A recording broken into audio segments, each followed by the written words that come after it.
Welcome to the Master Your Millions podcast, the show all about your financial potential and leaving a legacy for future generations. Here are your hosts, Jason and Scott Henderson.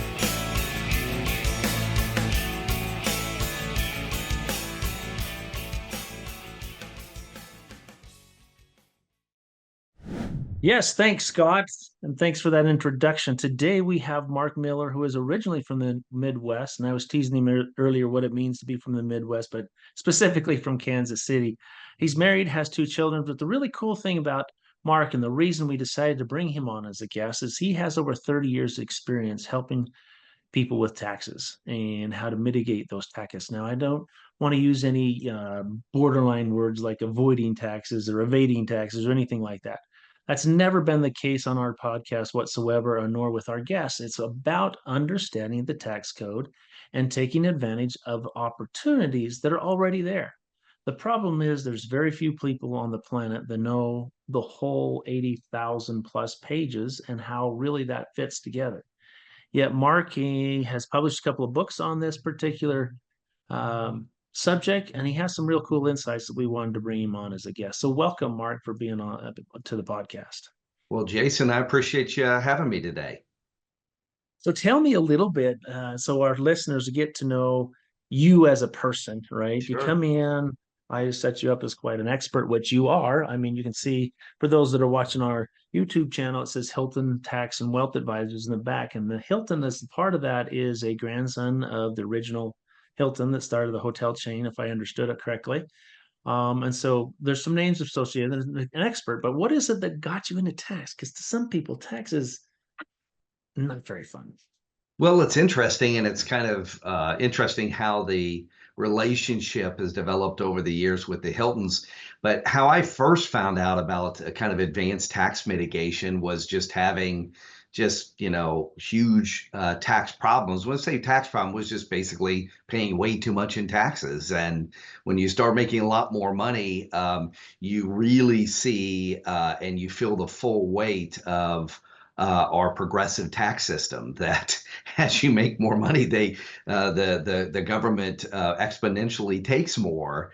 And I had, quote, the best guy, and we're located in Atlanta, is where our company is. And I had, quote, the best CPA in Atlanta. At least I thought I did. And every year my taxes just kept, going up by hundreds of thousands of dollars. And he would just tell me, there's nothing else we can do. There's nothing else we can do. We already did entity planning. You already maxed out your 401k, what you can do in your company.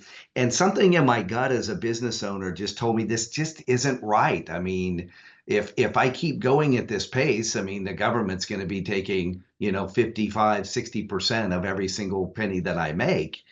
And finally, he said to me, he was an older guy and he started lecturing me. This was in the early 2000s, so I was considerably younger. He started lecturing me and basically said, hey, you're making a lot of money. You should just be happy with what you make. You need to pay your fair share. All of this. And I said, I just didn't really like being lectured to. And I basically said, well, you're fired, on the phone. And he got very upset with me. It turned out he was actually a good friend of one of my closest friends. So I picked up the phone immediately and I called my buddy. And I said, you might be getting a phone call, because he was angry. And then, well, that friend of mine was an attorney that had previously been a tax attorney, was in mergers and acquisitions now, and has been for years as a partner in his firm. But he says, why didn't you tell me? I had no idea you were making all of this money. I would have sent you to one of my tax attorneys that I knew. I said, I didn't know, but for years I'd been paying all these taxes. So bottom line, I won't go on too long because we have a limited amount of time, but bottom line is he sent me to a tax attorney. The first year alone, he put about $500,000 back in my pocket in taxes. And that's when I first started learning about tax planning. And it was just like, the old adage, you don't know what you don't know until you know it. Once I knew it, I was like, had a thirst. And I said, I'm going to figure this out. And with that tax attorney and just doing a lot of things myself and learning it, I got to the zero tax bracket within about 4 years. And I was probably making twice as much money as I had previously made. So that's how I got into it. And then over the years, I actually met the Hiltons and started to do a lot of things with the Hilton family. I happened to be the manager of the Hilton family office, as well as doing kind of our spinoff company, Hilton Tax and Wealth Advisors. And the Hiltons happened to be, if not the best, probably in the top 5 of all families in the entire world at advanced tax mitigation. So it was a perfect marriage.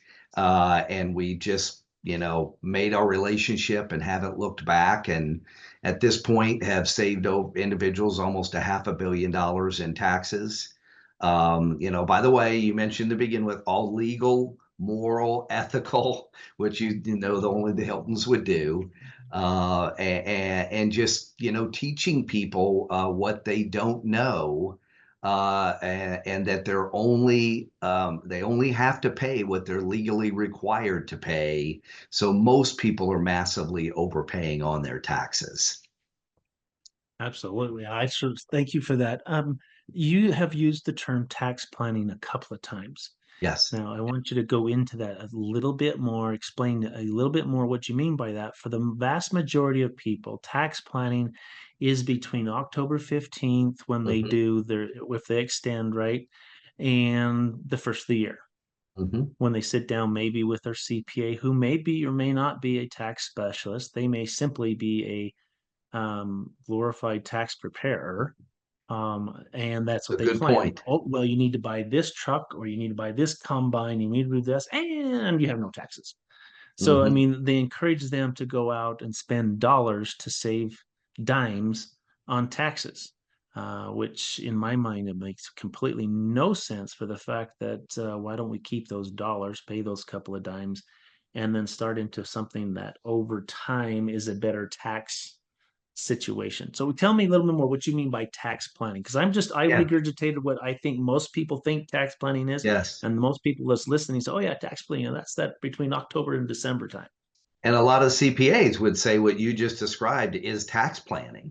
And you made some really good points there. Tax planning is not trying to expense out a bunch of things at the end of the year, put money out, and then that'll help you save taxes that following year or for that year or whatever. That's not what it means. Tax planning is diving deep into the codes, going well beyond just the regular thing, home office deduction, the things that are really on your 1040, like your mortgage deduction, things of that nature. That's not even tax planning. True tax planning is building a formalized tax planning plan, diving deep into the codes and finding ways to save where you're not putting money out to save. Okay. For instance, like, a lot of the go-to for many CPAs is, set up a 401k, put more money in the 401k. But like you said, you've got to put dollars out to save dimes in taxes. Okay.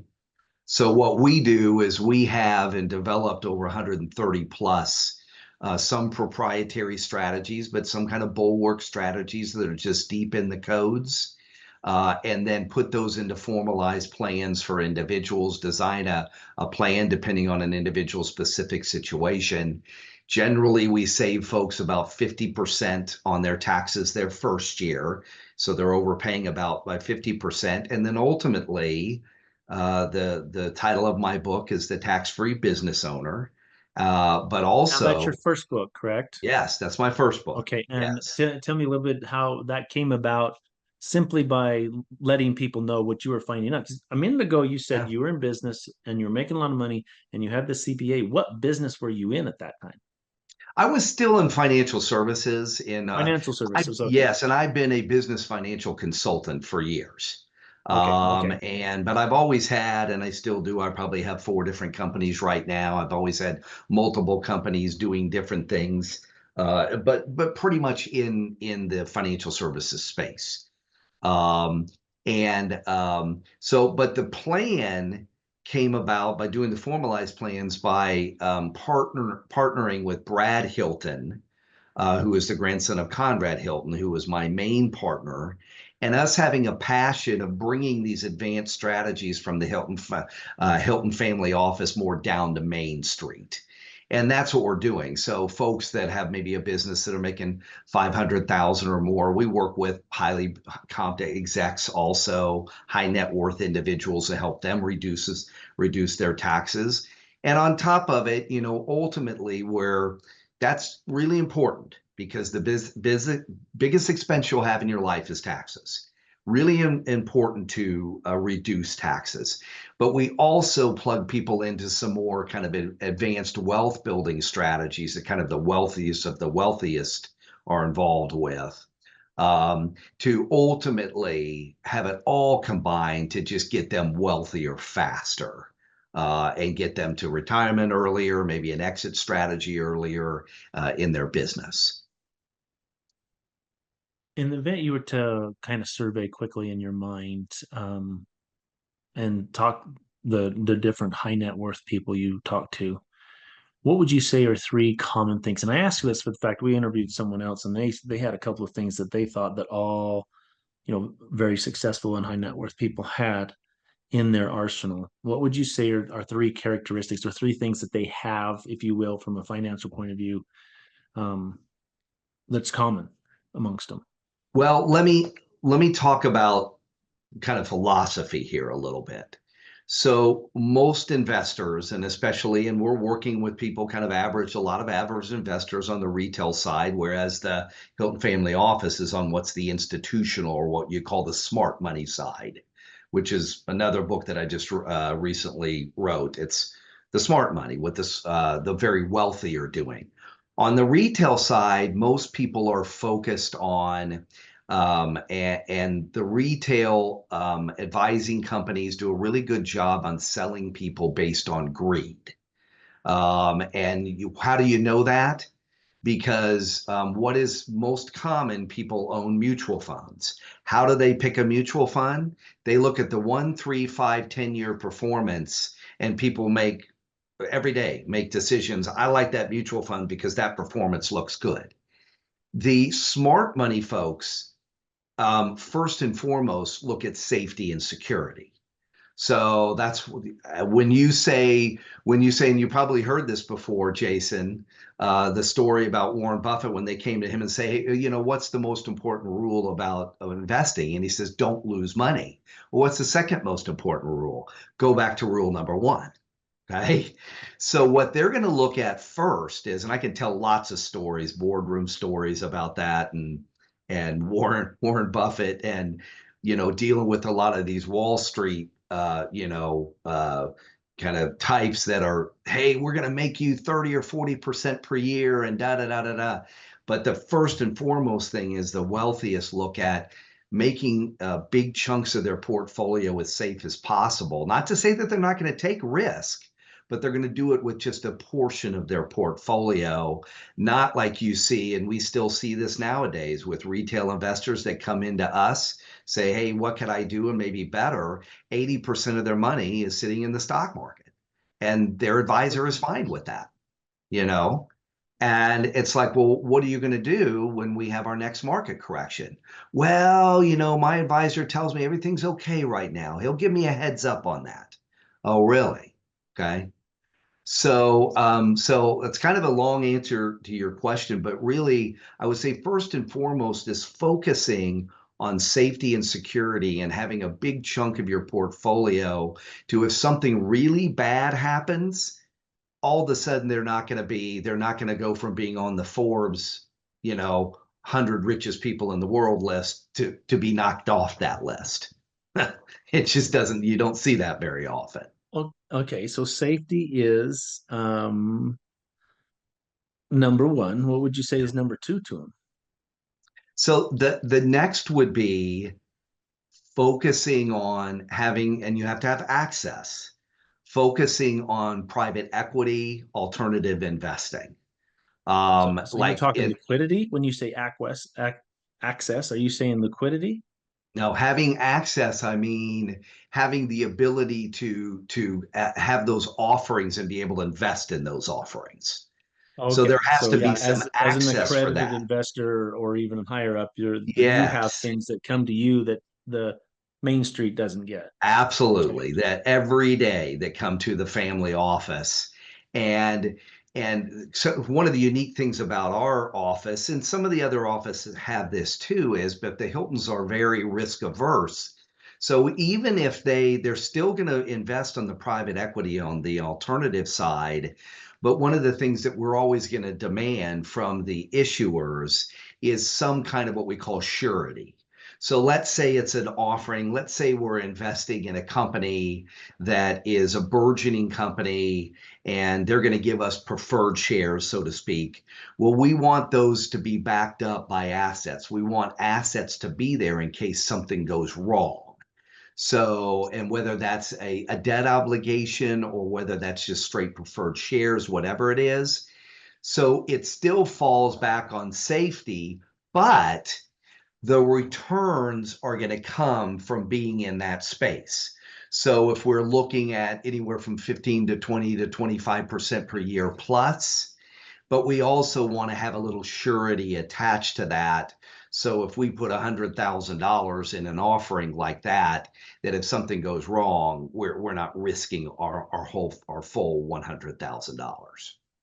Okay. Okay, so where would you say the concept of control of the asset or control of what's going on is that? Well, Tell me a bit about that. we can't go to the issuer and control the investment or the asset, but we can control up front to say, what is the structure of this and what can you give us as assurance that we won't lose all our money? And when we design the offering, that passes on to us as investors. You have the As a control pool going of in. So investors. control is very important. And what the main thing you want to control is the safety of whatever you're doing, right? Yes, I don't yes. remember who it is. They're more interested, and it may be Will Rogers that said, I'm more interested in the return of my principal than return on my principal. Yes, yes, absolutely, absolutely. And Warren Buffett would say the same thing and has repeated that too. And I'm not saying Warren Buffett's the tell-all end-all, but he's pretty darn good.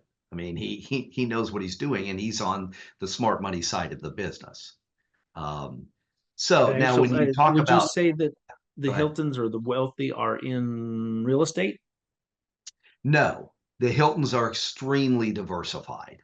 So Obviously, they made their money originally in real estate. And by the way, the Hilton family does not own Hilton hotels anymore. Blackstone owns the Hilton hotels now, but many of them still have an interest and stock interest in the hotels themselves, different brands of the hotels. Um, but they're in everything. Yes, real estate is very big, but have lots of private equity, alternative investments, are also in more traditional types of investments too. Manage money, but manage money with the top money managers in the world that we kind of pass on to our folks too. Which might include stocks, bonds, lots of bond alternatives, um, but I think if folks want my book, which is called Hilton Wealth, my newest book, we can talk about how they can get it here, and we send it to them complimentary. But in that okay, so book, let's make a yeah, go point ahead. there. Let's Sure. let, let's okay, in case people don't understand and you can listen to us, on 1.5 speed. Mark graciously offered you a gift simply for the fact that you had the smarts to be listening to our podcast again. And I'm going to jump all over this, Mark. I think that's awesome. Thank you from everybody that's listening. Hopefully, you'll get a lot of people requesting that book. And by the way, if you need to stop and leave us a review, give us a 5-star review and subscribe to this channel because we have people like Mark coming on podcasts quite often, although they're not always as stellar as Mark. But anyway, okay, so we have the offers for a book. Your book. This is your second book you're talking about. Right, right. And if they want, the first book is The Tax-Free Business Owner, ultimately how to get to a zero tax bracket. The second book we just came out with, which was a bestseller on, I think, for a number of days on Amazon, called Hilton Wealth, How to Invest Like an American Dynasty. But both of those books, if you want complimentary copies, just go to our website, which is called HiltonWealth.com. Simple, HiltonWealth.com. And just message us, say, I'd like complimentary books, send those to me. You can digest both of them. The books are short books. They're designed to be that way. So don't be they're not like 500-page books. They're about 100 to 150 pages each, real easy to read, and just give the kind of the high level, finer points of how to save on your taxes. But more important, how to build your wealth and how the Hiltons do it now, and how they're all, at least the ones that are in our family office, are all, ultra wealthy. So are those strategies and the techniques and ideas, mindset that you're talking about in both of these books, are they actually available to Main Street? Or Yes. is this something that they've got to get to a certain point and then there'll be access to them? I mean, because it's very interesting that someone like yourself that deals with such wealth is willing to share what a lot of people would say are secrets. Yep. And you're not nervous about letting out the secret sauce or anything, or Not at all. what's the Yeah, the whole point of our spinoff company with Brad Hilton, Hilton Tax and Wealth Advisors, is to do just that, because we have a passion. Now, ironically, really since the Great Recession, since 2008, the market has been changing and shifting a little bit to where more of this is becoming available. It's still just not vastly available. And that's what our passion is Brad and I's passion, to get this information out to as many people as we possibly can and show them there are better ways to invest. There are ways, really solid, great legal ways to save on your taxes also, that the wealthiest have been using for years. And we're just designing this company so all of those type of strategies, not every one of them, but a good percentage of them, can be brought down to Main Street. That's cool. So that's exactly Yeah. what we're doing. And it's just because we both have a huge passion for this. We've talked about it for years. And this has been just a great opportunity. We kind of lead with a lot of the tax planning because, if you're, paying 20 or 30,000 a year or more in taxes, we're going to be able to help you. Now, obviously, we help people that pay a lot more than that, but that's bringing things more down to, more folks that don't have to, have millions and millions of dollars to do. And then we start our portfolios, which we call the True Wealth portfolios, Hilton True Wealth portfolios, at 250,000 minimum. So you don't have to have 20 million to tie into exactly the same way that the Hiltons invest, and we invest their money in the Hilton family office. So when you're doing your tax planning, are you strictly always staying to a 1040 return, or do you ever delve into 1041 return? Sure, we can and we do. And, primarily we mostly help business owners because we have the most strategies available for business owners. But we also have strategies, the biggest quantity, I should say. But we also have strategies out of that 130 plus that we have now that are for kind of all kinds of folks. Like I mentioned, high net worth individuals, highly comped execs, a lot of doctors we work with. Um, but again, we're not talking about having to be a multimillionaire to tie into these strategies. And again, that's our whole concept. Well, just real quick, Mark, let me tell you kind of the genesis of this podcast.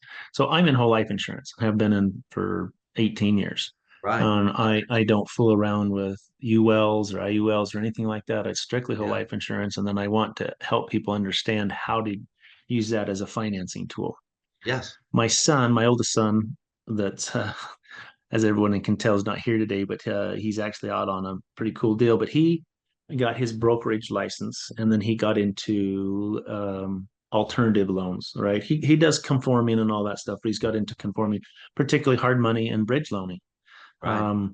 And we would get talking, and he came to me. He says, "Dad, well, we're kind of on the same thing because I'm showing people how to leverage their whole life insurance cash values to finance their own life, or even finance to other people, loan to other people, and have Right. a return on that." And he's doing the same thing with hard money lending. And we kind of have joined forces and have a debt fund where we help people do fix and flips and stuff like that. And that was the whole genesis come together. Well, we have this middle ground. There's dad over here and son over there, right? And we came together and saying, well, there's some information out there that people don't understand and want to bring it to Main Street, kind of like what you're doing, you and I, Brad, I'm hearing, right? And so tell me, and I'm dying to ask for that reason, is whole life insurance part of what Hiltons do? Hmm. Yeah, absolutely. And what you're doing too, if you look on the smart money side, uh, on a much higher end and much higher structured life insurance plan, it's huge. It provides massive leverage to leverage estates, but then also down kind of a little more at the retail level. Whole life insurance can be used to build cash value, and the concept of kind of having your own bank and pulling money out on a tax-free basis, which by the way is one of the strategies kind of in our toolbox, and it's a great strategy because it's a tax strategy.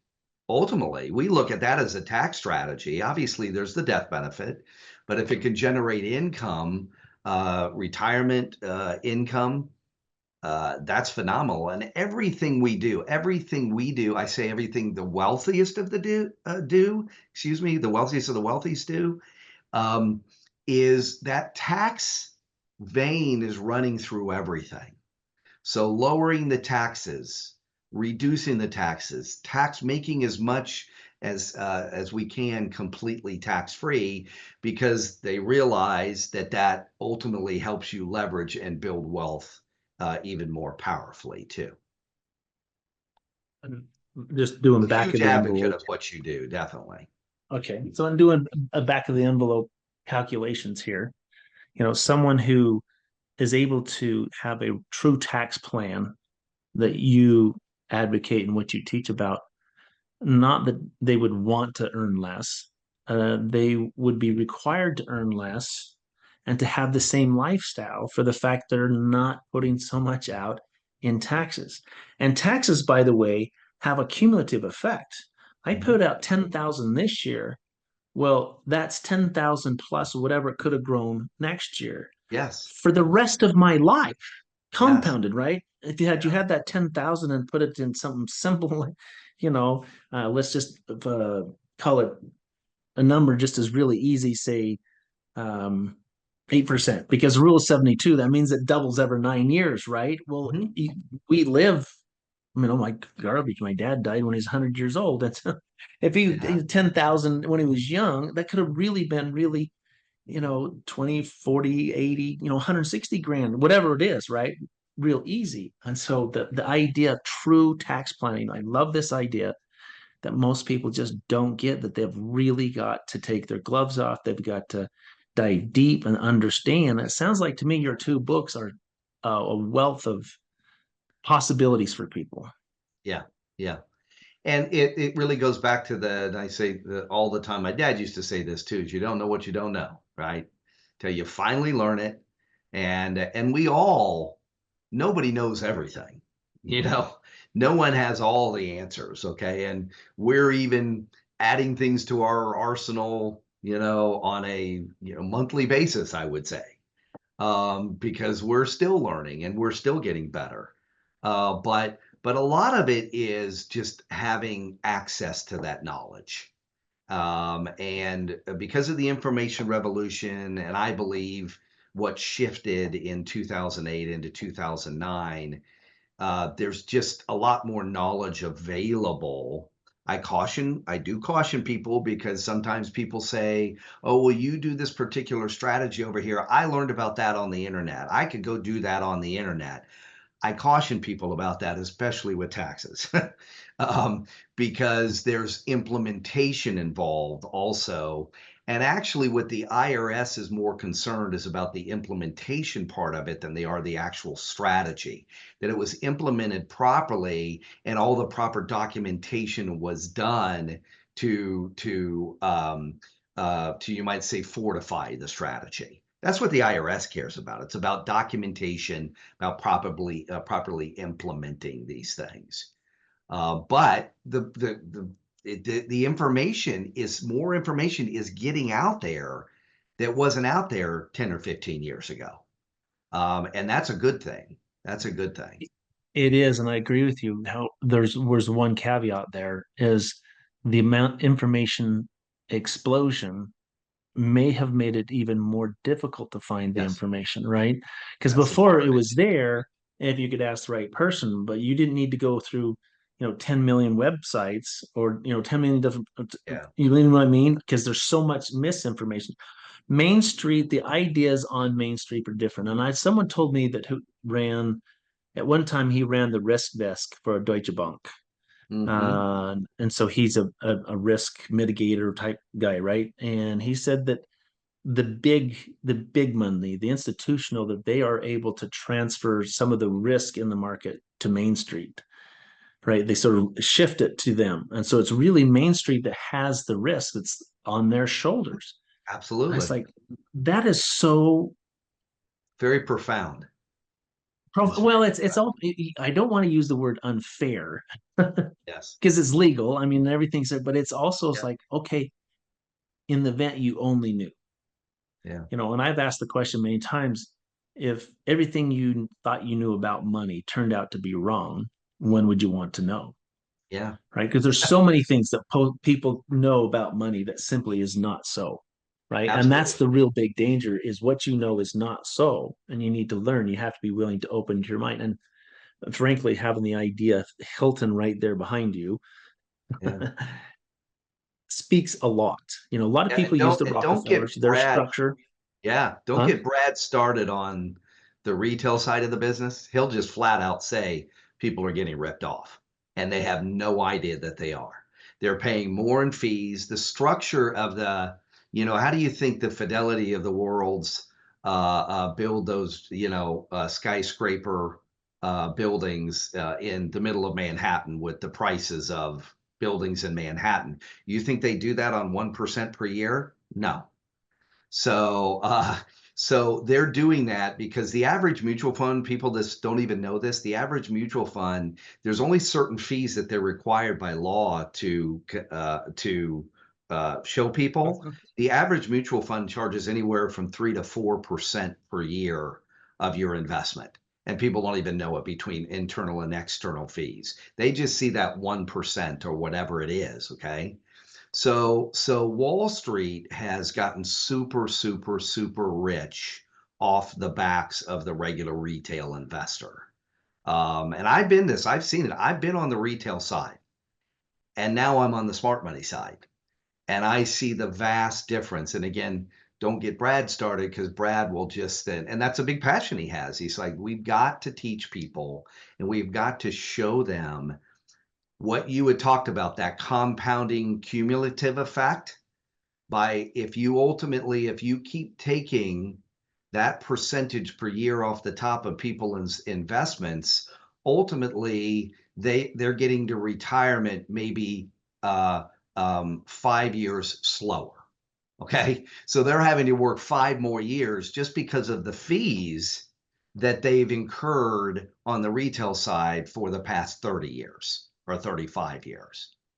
And that's just the start of it. And then you start talking about safety, then you talk about returns, overall returns. We don't have time to go into it. In my book, I go into more detail. Hilton Wealth, I go into more detail on it. But the bottom line is that um, on the retail side, people are, you know, they're Brad would say they're getting ripped off. I don't want to go that far sometimes because you can still make money on the retail side, but the bottom line is it's much better to be on the smart money side. Definitely. I want to add a little parenthetical statement here is we hear this often, the wealthy side or their smart money side or something. Let's get one thing clear. These people are not smarter than you, the average listener. Right. Okay. And maybe a better term would be the educated. And that seems stuffy too, right? It's simply that they have come to understand. Again, I said at the beginning, the tax code is 80,000 plus pages. It's over 80,000 pages. And the reality is there's a path that's outlined, and there's certain sections that kind of shine lights on here's the way to go, here's the way to go. It's almost like there's a path, and when you understand what needs to happen, what can happen, the tax code can actually be your friend and help you to get less and less taxes over That's a time. And great yes, point. zero tax A is great possible, point. it's legal, it's ethical, but here's the thing, in getting to that position, you're actually going to be generating more tax revenue for Uncle Sam for the fact of what you're doing through other businesses and other investments that are building the economy, right? And so I just want to make sure that people don't sit there and because I can just hear some of our listeners saying, oh man, I'm not smart enough to do that. Oh, I don't have time for that because I've got to worry about XYZ, right?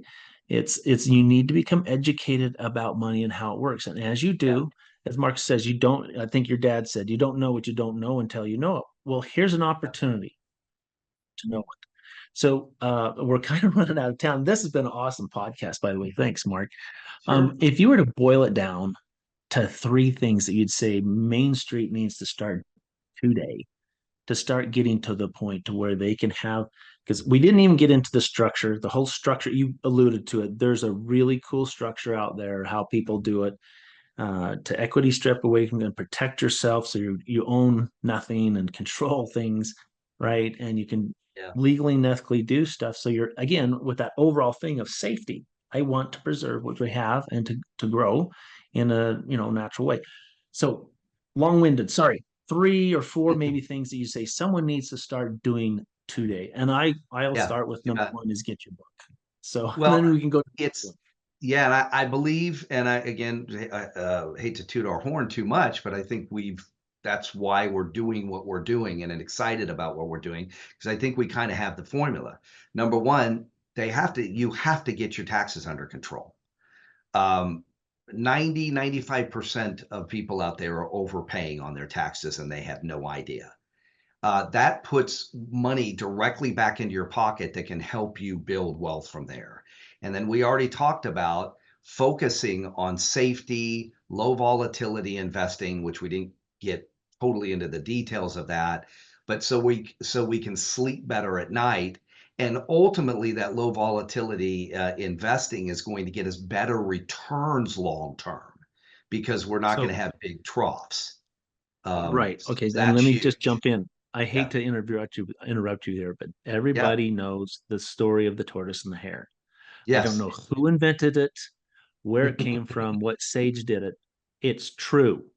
Yes, it is. Slow, steady returns will always win. Sorry, Mark, to interrupt you, but I'm putting a Absolutely. fine point on what you're saying because bringing it down to what some people just don't understand. Yeah, I've heard the tortoise and the hare. Tortoise always wins, folks. Keep Yeah. going.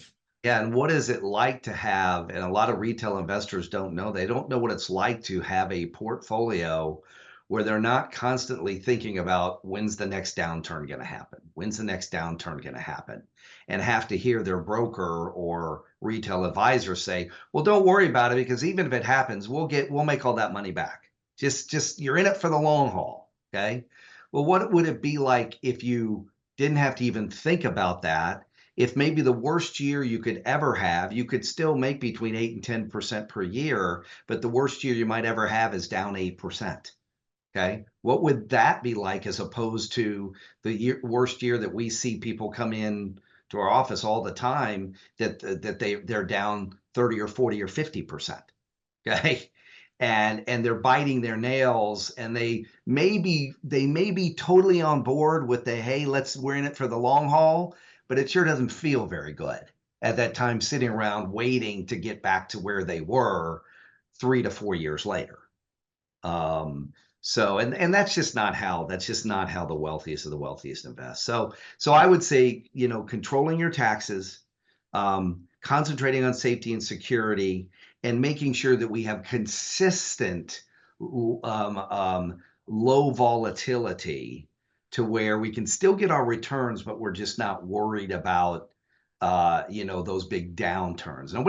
Nobody cares about the upturns, right? Well, I shouldn't say they don't care, but they don't get upset. They get euphoric about the upturns, right?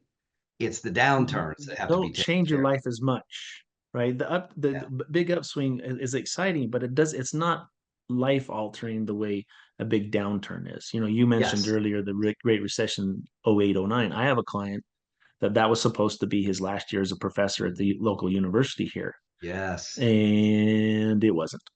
Yes. It was so devastating to where and how he was positioned.